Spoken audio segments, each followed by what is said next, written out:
మనం ఓడినప్పుడు 2019లో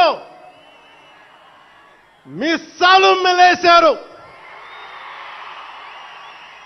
జబ్బలు చరిచారు, తొడలు కొట్టారు,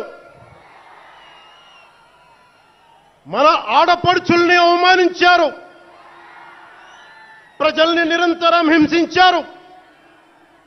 ఇదే న్యాయమని మన నాయకులు, మన జన సైనికులు, మన వీర మహిళలు అందరూ అడిగితే,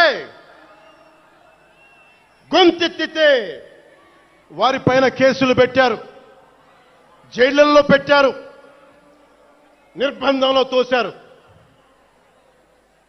4 దశాబ్దాల సుదీర్ఘ రాజకీయ అనుభవం ఉన్న నాయకుణ్ణి అక్రమ కేసుల్లో బంధించారు. వారి తెలుగుదేశం పార్టీ కార్యకర్తల్ని, సీనియర్ నాయకుల్ని రోడ్డు మీదకి రావాలంటే భయపడేలా చేశారు. ఇక నాలాంటి వాణ్ణి తిట్టని తిట్టు లేదు, పాల్ చేయని అవమానం లేదు, చేయని కుట్ర లేదు, వేయని కుతంత్రం లేదు. ఈ ఎన్నికల్లో అసెంబ్లీ గేటును కూడా తాకలేవు అని మనల్ని ఛాలెంజ్ చేసి చరిచిన ఆ తొడల్ని బద్దలు కొట్టాం. ఏం చేశాం?